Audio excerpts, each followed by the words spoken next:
to In the Margins. I'm your host, Ralph Newell, and today we have with us Jayo Adegboyo, the Arthur Ashe Male Sports Scholar of the Year for 2025. Jayo hails from the University of Maryland, Baltimore County, affectionately known as UMBC. Welcome, Jayo. Thank you. I'm glad to be here.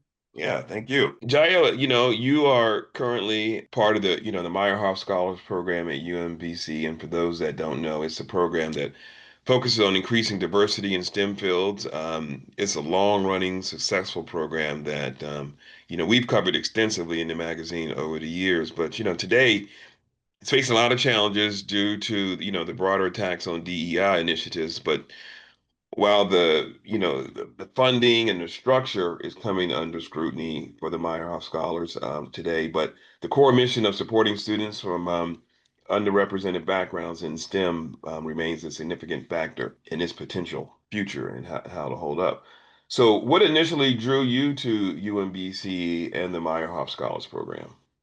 What initially brought me to UMBC and the Meyerhoff Scholars program was actually one of my track teammates in high school and Hmm. my high school advisor, who also happened to be the jumps coach at that high school, Howard High School. Their names were Eric Jenks. He was when I was a freshman in high school, he was a senior in high school. So then he went to UMBC and he recommended probably seeing my interest from freshman year and how it's fostered over the years. He was like, you should apply to UMBC. It's a really great STEM school, and they even have programs like the Meyerhoff Scholars Program.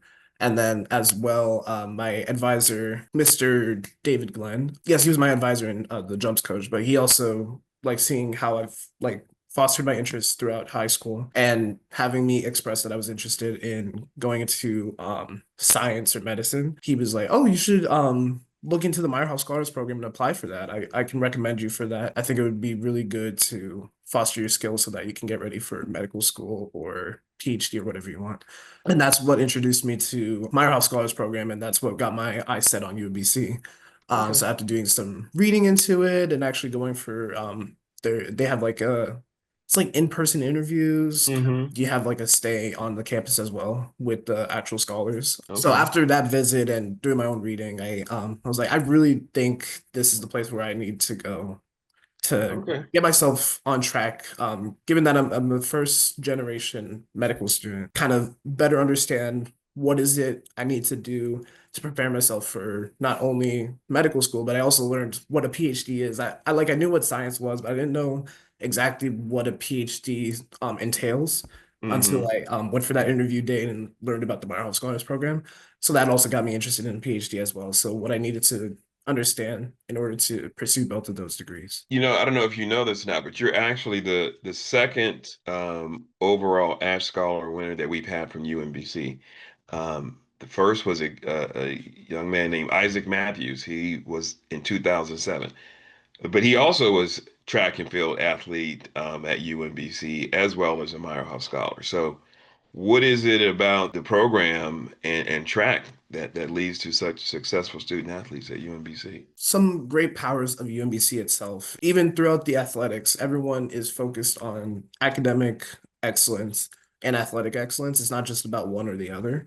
So Hmm. even our coaches will come to us and be like, "How are your classes going?" And they'll keep in touch with we have our academic advisors, but we also have our student athlete advisors as well, Hmm. who keep track of like how our grades are going, how our relationships with our professors are going. So at least on the athletic side, I would say that's something that really motivates us to not only excel but exceed our own expectations. And then additionally, the Meyerhoff Scholars Program, similar setup, except it's a bit more academic focused. Your advisors are always checking in, like monthly meetings to check in. How are you doing with your classes? How are your relationships with, since it's a PhD, or they working in STEM, so we're Hmm. all working towards a PhD or MD PhD. They're always trying to also see how is our relationship not only with our professors in the classroom, or in the community, but also how's your relationship with your PI, principal investigator, whoever you're working with for your Hmm. research project. So these regular check-ins, and then also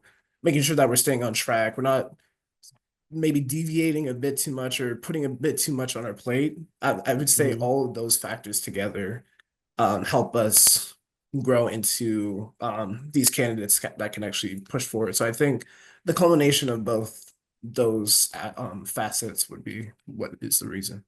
Yeah, okay. And you just mentioned, you're kind of having to juggle two worlds there. So how do you use your athletic experience to help you academically or vice versa? Yes, I would say my athletic experience has helped me academically in terms of the people that I actually meet on the field, whether it's my teammates or actual competitors. Hmm. Because something I love to do is ask other people what is their story and what are they kind of working for as well. Not just on the track, like what are the PRs you're trying to hit, but also what are you also doing outside of school? Like, are you going to work after this? Are you doing research? Are you doing like community engagement and then also sharing my Hmm. own stories with them as well? And I would say that communication skill with everyone there, and then even just the sportsmanship throughout NCAA, I would say that has been a huge factor in not Hmm. only better understanding people of different backgrounds, people of the same backgrounds, but maybe they've lived in a different area, but even Hmm. better appreciating those differences and learning from those differences to not only see how can I meet their needs as well, or vice versa, but also kind of improve myself as well, seeing, oh, they have strengths in these assets. Hmm. Maybe I can improve myself in these ways. And then it has also helped with networking with faculty at other universities, Oh, networking with even faculty on my own university. Like if I wanted to hmm. reach out to a professor that I want to do research with, just like sending in that email to meet and then having the communication skills to kind of express what is it that I have done, what I want to do, and how that connects to what the work they actually do. Yeah. And then vice versa, academics has also helped my athletics in terms of all the different tasks that I have to balance. There's a lot of resiliency to come with that. And I think Hmm. that resilience is what has helped me to continue pursuing track and field despite having to balance all these academic pursuits. Speaking of track and field, so let's get back into track just for a second. Mhm. So understand you run the 200 and the 400. Most people tend to run the 100 and 200, but not the 200 400 combo. So how did that come about for you, and which race do you think is more challenging? Yes, it's so funny because everyone always asks, why do you do the 400, not the 1-2? So I used to do soccer from when I was 4 years old, and that kind of went into high school. I started picking up like basketball and track and field like through middle school, although Uh-huh. they were kind of like on and off. It wasn't until my ninth grade year, so freshman year high school, I finished my soccer season, and winter sports were coming up with their tryouts. So my dad actually took me over to the track to do like a test 400 because Hmm. before that in middle school, I used to do like 800-meter dashes. So I wasn't even a sprinter at first. I think I did like one 100-meter dash, and I think I ran like 12:22 in Hmm. eighth grade. So my dad saw like a bit of like because my dad also did track and field and was a sprinter. He did the 100, 200. So he saw a bit of like speed on me. So he was like, okay, Okay. maybe we can have him do like a 400, see where he gets.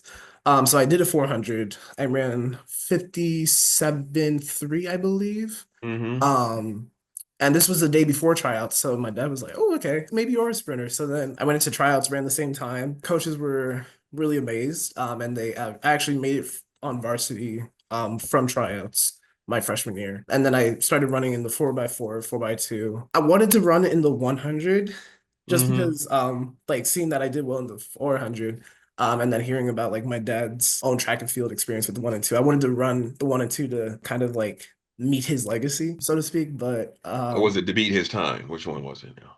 it was to be his time, but yes. Yeah, I But I get it. never got that chance per se because the coaches saw I did well in the 400. And they're like, yes, we're gonna keep you in the 400 and we're gonna put you also in the 200, but not really the 100. So I only touched like a few 100s between high school and college. I definitely do actually like the 400 more. So to answer your other question, I Yeah. actually like the 400 more than the 200 or the 100. And I do believe the 400 is more challenging, but that I think that's part of the reason why I like it more. Because there's more of that aspect of it's not just like with the 100 and 200, you can just go all out. There's no game Hmm. plan or anything. You're just going all out, and it's kind of like this technique to go with it as well. But for I think I'm someone who likes to think a lot. or not even I think like to think a lot. Even like during my races, I'll be thinking as I'm like running. And I think that kind of goes more with the 400 in terms of you need a game plan and basically gauge where is Absolutely. your body at so that you Hmm. can kind of tell, okay, maybe I need to like cruise for 50 meters or 75 meters and then kind of like kick it into the next gear. Yep, Um, yep. and then even like the fulfillment you feel after you cross the line and you see that time, I think that's kind of what's made the 400 more of my favorite. If someone had asked me the question that I just asked you, I would have given the exact same answer because, gosh, I was listening to you and I was thinking how similar. Because I was an 800 runner in Uh, middle school and first year of high school, and then they told me they wanted me to run the 400. But I loved the 800, and then I came to love the 400 because honestly, I never thought I was fast enough to run the 400 or the sprints, but I had enough speed and endurance to run the 800. Um, right. and yeah, the 400 ended up becoming my favorite, and it is the most challenging to the point that you were making because at least at that level that I was, and maybe you are, it's not a full out sprint. But then when I watch like the Olympics, that it's a full out sprint for It's those a full house guys. video. I don't know how they do it, man. It is like wow. But Yeah. that's really cool. I like that. But speaking of track and field, Lois, one of our writers who had interviewed you, Yep. I guess she spoke with Meg Bossy, who's the track and field advisor, academic advisor at UMBC. And she said that you were a dedicated student, and she said at the moment that you walked on the campus, you had an end goal. So, what was that goal, and did you achieve it? In terms of short term, I'll say like collegiate end goal. Hmm. My end goal at the start of college was to make a lasting impact. This kind of goes to like, I'm a Nigerian American. My parents are both from Nigeria, or they were born here, but they grew up in Nigeria and then came back for college. I would say that there's a lot of values from how they've raised me and my siblings that have kind of gotten me into, I want to not only flourish myself, but also leave whatever space I enter better than I found it. So definitely helping out the community, seeing that I've left an impact on the lives of those around me, whether Hmm. it's from thank yous or even seeing or even hearing them like tell stories about like, oh, this is how Jayo has interacted with me and this is how it's benefited me in terms of maybe getting a research opportunity, or this is how it's helped me with like an injury or hitting a PR. So those kind of stories, and I would say that I've reached that goal. I've Hmm. heard so many, especially past 2 years, I've heard so many thank yous from teammates, classmates, competitors of thank you for always like pushing me to do better. Thank you for always pushing me even when I don't want to run this race. Um, Right. Thank you for helping me with like getting these essays together, looking over them so that they can be better tailored to what I'm trying to communicate to these programs. In terms of my long-term goal, I knew I wanted to do neurosurgery post-college once I get into an MD PhD program. And I have gotten accepted into an MD PhD program at New Jersey Medical School Rutgers. I still want to do neurosurgery or psychiatry. At least a lot of the research that I've done to prepare for that in undergrad has been migraine related research, which actually connects to the reason why I wanted to get into neurosurgery or neuroscience in general. So I would say that goal is also being worked towards, and it seems like it's getting closer as the years keep going by. Now that the focus on migraines, that's something that hits home for you, right? Yes, yes, You want to talk about that a little bit? yes, I can. Yeah. So my dad has migraines. He's had Hmm. it for as long as I can remember. I believe he had them starting from before he was a preteen, I think like 8 or 9 years old, Okay. and it's kind of worsened over the years as well. What really got me, because at first, like being a kid, you're not really paying attention to those kind of things. Like I would see my dad, like he would have like a headache, but I didn't Hmm. really grasp that like it's like more than just a headache Right. at the time. It wasn't until like I think end of middle school that it started like clicking a bit as I did like because I actually used to be interested in physics before I got into high school, and I was like, oh, I want to be a physicist. Like I would always go to like my t teachers in class, my parents, my siblings, and just bring up random physics facts whenever. But I think there was one time my mom asked me, what is it you want to do? Or what is it a physicist does? Just Hmm. out of curiosity, because she didn't know either. And I was like, you know what? I actually don't know. I did like You a little sounded bit good. of yeah. So I did a little bit of reading into what a physicist is. I figured it wasn't necessarily what I wanted to do, because I saw like there's like astrology, there's like engineering ways you can go. But what I wanted to do with my career was something with an immediate, or not necessarily immediate impact, but Hmm. like a direct impact to people themselves. Right. So then that's when like I started noticing more like what my dad's actually going through with his migraines, in Hmm. terms of not just the headache pain, but even just like the incapacitation from it. Like sometimes he'll have to sit down in a dark room for hours on end just for it to go away, after it's Right. been triggered. One of the triggers is pollen. So Mm. kind of even like reflecting on he's been there for all my soccer games. We're out in the grass, Right. Right. year round. We're for my track meets, he's been there. Just like thinking about all these different facets, and that really got to me. And I was like, wow, he really puts himself on the line for other people. Because not even just for me, like even coaching other people, like my Hmm. friends, neighbors, cousins, family Right. members. So kind of like seeing how he puts himself on the line just to help other people. I really was touched by that. That's kind of also been one of my motivators for wanting to leave spaces better than I found them. And Hmm. then also, I wanted to be able to go into a career that I can help my dad with his migraines and other people dealing with migraines. So then that's what got me interested in actually doing research as well. Yes, that's kind of why migraine hits close to home, because my Yeah. dad has been going through it and it's kind of gotten worse. And then even the medications out there right now, they're not the best. They have tons of side effects, or they sometimes don't even help the symptoms. Hmm. Um, so that's been a core reason why I got interested in migraine research, and then also neuroscience in the case of doing medicine. Gotcha. Gotcha. I was, looking at the notes we had on you, and so so for those who don't know, you have a cumulative GPA right now, 3.95. So I was curious as to what was that one class that kept you from being perfect?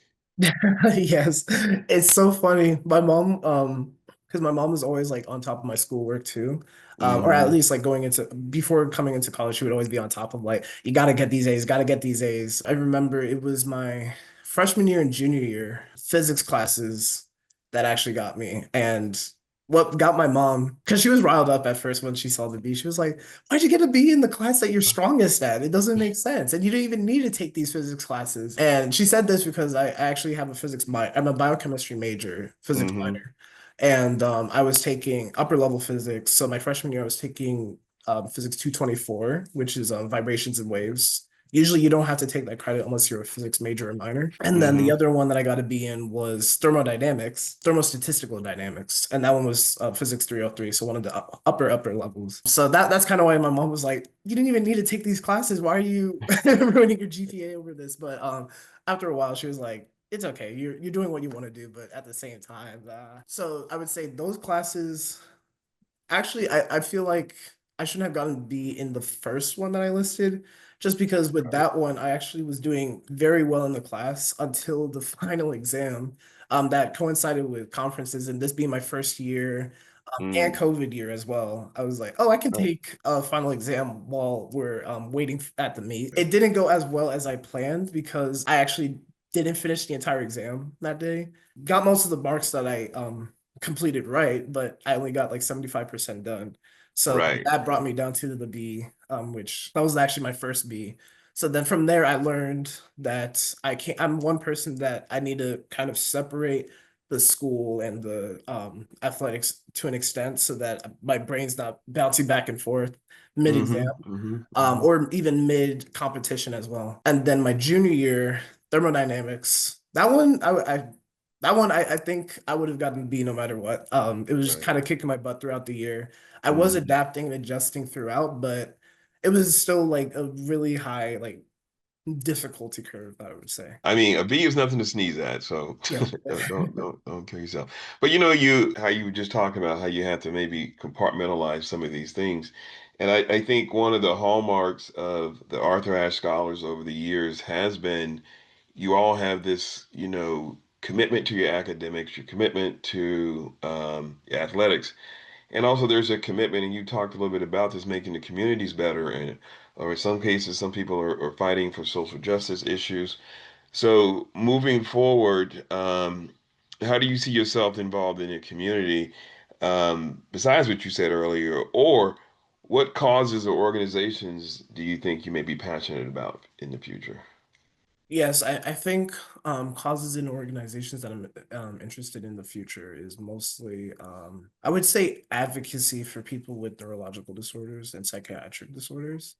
Just Hmm. because there is a lot of negative stigma for people with those. Even like for people with migraine, sometimes their neurologists either don't believe them in terms of what pain they're facing, or don't Hmm. believe that they're actually taking the medication that was prescribed to them. So I think kind of being there to advocate for it, not only with the science, but also like fostering those relationships with my patients as well. Hmm. And then kind of learning from those experiences. How do different people express themselves? How do different people kind of, because some people are even desperate at those points of they've been dealing with this for decades, and it's just keeps getting worse and worse, and doesn't seem like there's any relief for it. So a Hmm. lot of people might even sound like desperate, like, oh, I need something to deal with this, and to the Right. point where some doctors might think that, or might stigmatize them and think, oh, they're Hmm. just looking for Amen. a quick high Yeah. or a quick relief or something. Right. But meanwhile, they've just been facing endless pain, or not Hmm. endless per se, but they've been facing so much pain throughout the years that they just want some form of relief. So I think that's one of the causes that I want to help advocate for. And then I think additionally, kind of going for like what my mentors have helped me with in terms of Hmm. advocating for people who don't necessarily know where those opportunities at, or where those opportunities are at. Because one Hmm. of actually my migraine research that I do now is at the University of Iowa, not even at UMBC. And this connection was made my sophomore year when I was interested in applying to different programs.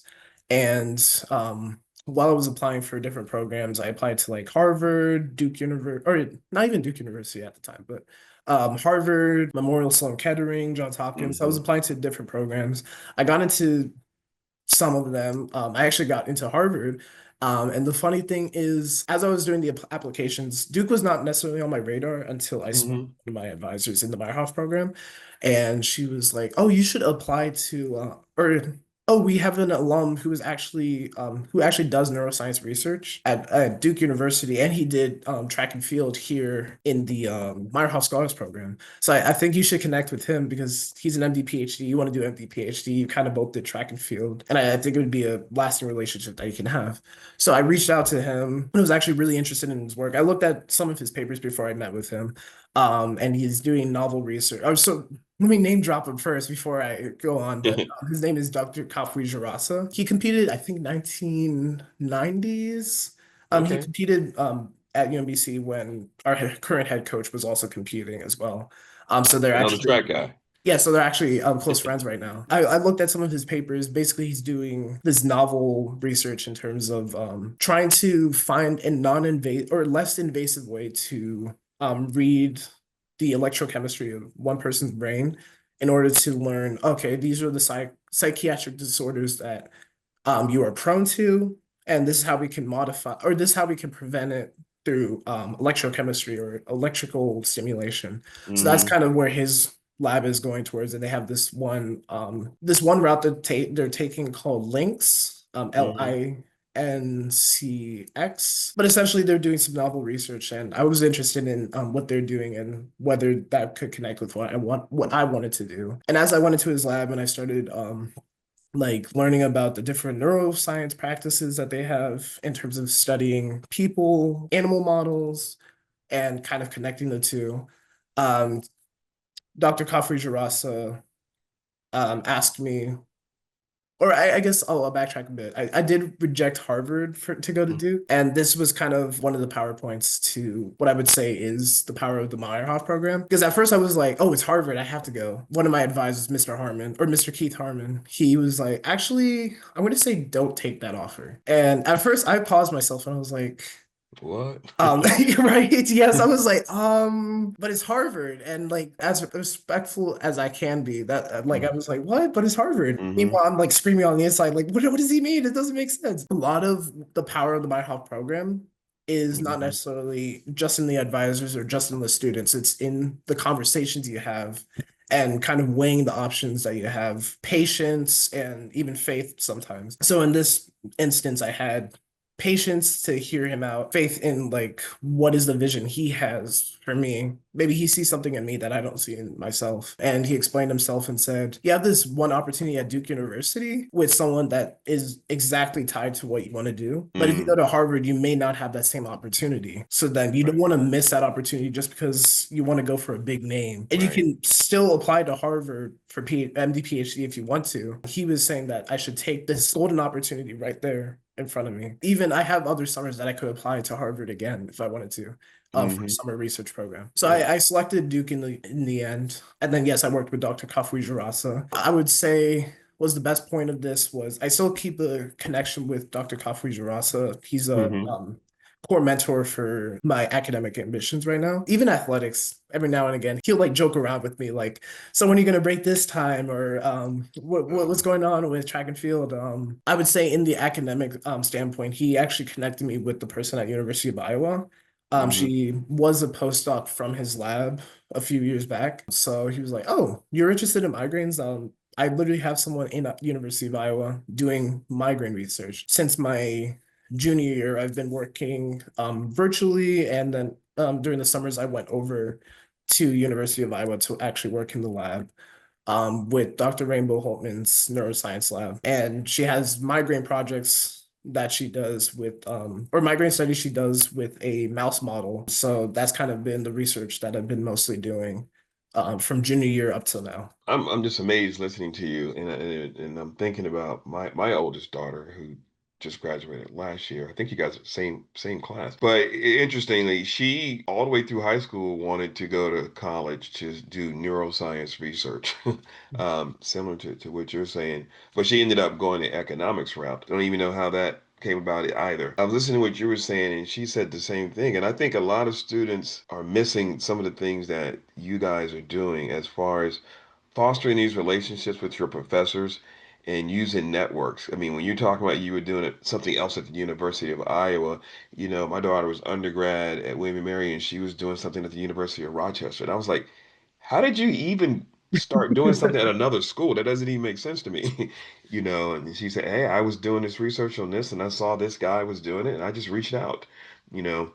And since she's been connected to so many other people and other institutions, so I agree with that person who said to you, this is what you're interested in. You need to follow this. It might not be at Harvard and it's at school Y, but this is going to be best for you at the end of the day. Right. And that's sort of the same thing that, I've been getting from her when she's been naming some of these schools that she's looking at for her PhD program. I was like, why that school? Where did that come about? Well, they have this. You guys are well equipped, so I'm excited. Definitely excited. I appreciate all you're saying. There were so many other things I wanted to ask you about, and there's other things that people can read about because there will be an article in Diverse on the June, I think it's June 5th edition, so Mhm. they can learn some more about some of the things that's going on in your life.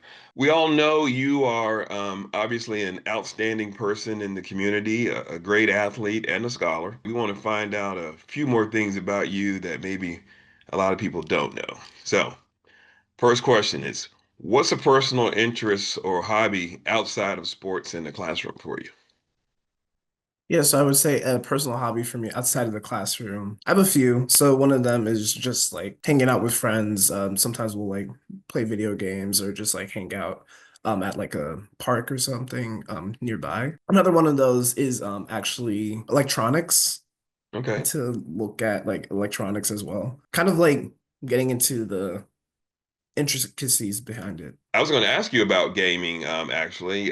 If you play games, and if so, what were your favorites? Currently, one of them is Marvel Rivals, which has kind of Okay. been like one of the current games that out there. But I'm usually into like RPG, like role play games. Essentially, Okay. they have like the leveling up system kind of games.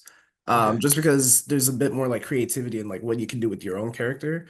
And Mm, I like having like unique builds. Because usually people have like a meta or like a certain standard that they go for. I like to hmm. go against that and see if I can like keep up with them as well. So I would say like RPG games would be my favorite. Okay, okay. You're giving me new information. Didn't even know of that. So I'm definitely gonna have to look that up. I know I did a podcast. I don't know. Actually, it was a webinar a couple years ago about gaming. You know, there's actually, I guess it's not an NCAA sanctioned sport, but there's NCAA. I mean, college gaming teams. Yeah. People actually getting scholarships for it. So very interesting. What's your maybe your favorite TV show or movie or show that you like to binge? I'm really into anime, so actually I don't think I've watched anything in the past 2 weeks, maybe Okay. month or so. But I think the most recent thing I watched was an anime. Oh no, it actually was a Netflix series called I think The Residence. Hmm. And it was basically like a murder mystery, set in the White House. Oh, So okay. that one was interesting, at least like how they set the tension up and kind of like retroactively spoke about like the case and how it was Mhm. solved. And I was like, ooh, it's really interesting because like they actually kept you on your toes and always kept you guessing, like, oh, this is actually the person, this is actually the culprit. And then the detective would be like, actually, no. And then Okay. like come on, get in the details of like why it seems like it's maybe them, or why Hmm. it maybe is not also them. Right, right. It was really interesting. So you're watching the show Residence, maybe other TV shows or music. Who would you say is a celebrity crush of yours? Let me see, who is a celebrity crush right now? I I know think what you mean when you say right now because it changes all the time. Yeah, no, it always changes. I think right now it's Jade Cargill. I don't know if you know that. She's currently in the WWE. Oh, okay, Yeah, I think okay, she was a basketball player before she got into wrestling, but okay, I think that's my current okay. celebrity crush. All right. Last thing I'm gonna ask you on the personal side like that is what place do you dream to visit that you haven't been to before? Oh yes, I believe it is. It's not Thailand. It's I can't remember. It's one Asian place where I know they have like really great scenic views. I think it's Bangladesh, but Okay, okay. yeah, but I know somewhere East Asia is where I want to go because there's a lot that I haven't seen there. I've at least Hmm. traveled to some places Europe, some places in the US, some Central America places, and then Nigeria, but I haven't really touched the East Asia Hmm. places yet. So Okay, okay. No, no, same here. I've only been to Japan once and nowhere else in Asia, so I want to visit out there as well. Last word, I want you to maybe give it some advice to high school students that are coming out of school now going to college. I'm talking about those high school students that are student athletes who think that once they get to college, they can't do sports or academics or community service all at the same time and do it at a high level. So I think you maybe could offer them some sage advice on that. What would you say?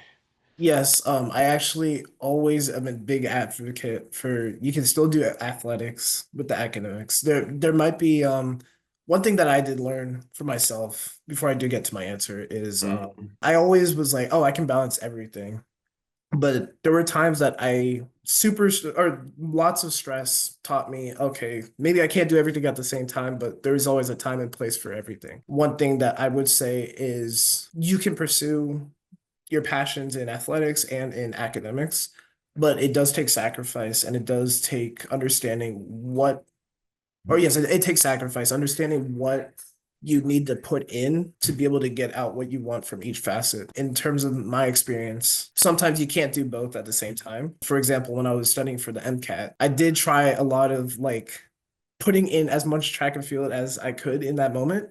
But what I Hmm. would say is maybe during those times, I shouldn't have done track and field and set it aside for the period that I would be studying for the MCAT because the MCAT is just if you get a good score, it's a one-time thing. But if you don't necessarily put in that amount of focus that it needs, then it becomes something that you have to do another time. So for me, I had to take the MCAT twice before applying for medical school. After I finished the MCAT, I could still go back to track and field and actually Hmm. compete and still do my classes at the same time and Hmm. actually doing track and field after the MCAT, I noticed, oh, my times are suddenly falling down again. And that's kind of where that learning point came from. So that would be my advice, so that from the get-go, you're not necessarily trying to do as many things as possible, but just understanding there's only 24 hours in a day, Hmm. and you should allocate those hours in a way that whatever is the most pressing matter at that time, you can focus on that. So if conferences are coming up, you should still focus on your academics, but don't necessarily. In that case, I'm more like academics. Like the academics has to go anyways, or the Right. academics has to stay anyways. So, but if you have like a big exam coming up, like something to get ready for your next steps post college, then you Hmm. kind of want to gear yourself so that you have a bit more time to focus on the one thing that would go into that. So like Right. if it's entrance exam or a final exam, kind of give maybe like a week to focus on that, so that by the time Hmm. you come back to your athletics, you can be your best self in that again. No, thank you. Very well said. And again, congratulations, Jayo. We appreciate your time. Yes, thank you very much. All right, you're welcome.